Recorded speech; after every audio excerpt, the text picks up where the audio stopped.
Kai Sotto ay hindi pa rin nakapaglaro sa Hiroshima Dragonflies, at tuloy pa kaya ang kanyang NBA dream?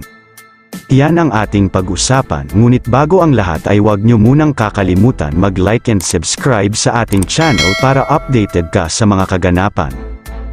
Alam natin na matagal-tagal na hindi natin nakita si Kai Sotto na lumaro dito sa Hiroshima Dragonflies dahil nga po nagpapagaling pa or nagpaparecover pa siya.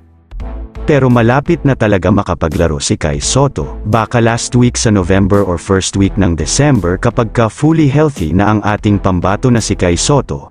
Ayon po dito sa isang sports analysis na si Snow Badua ay nilinaw ang kalagayan ni Kai Sotto patungkol sa kanyang NBA dream. Ayon po sa kanyang pahayag noong 2018 pa lang daw ay malaki na talaga ang chance na makapasok sa NBA si Kai Sotto. Ang nangyari po dito ay na-mismanage po niya. Kaya nasayang ang pagkakataon na yon.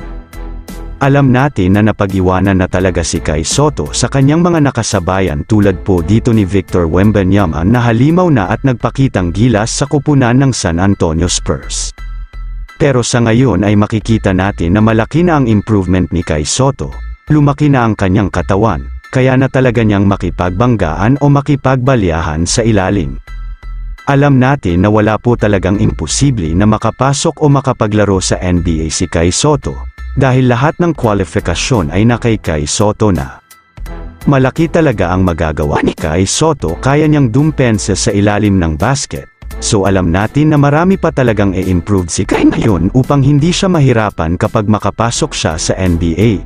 At naway patuloy pa nating suportahan ang ating pambato na si Kai Sotto sa kanyang paparating na laro.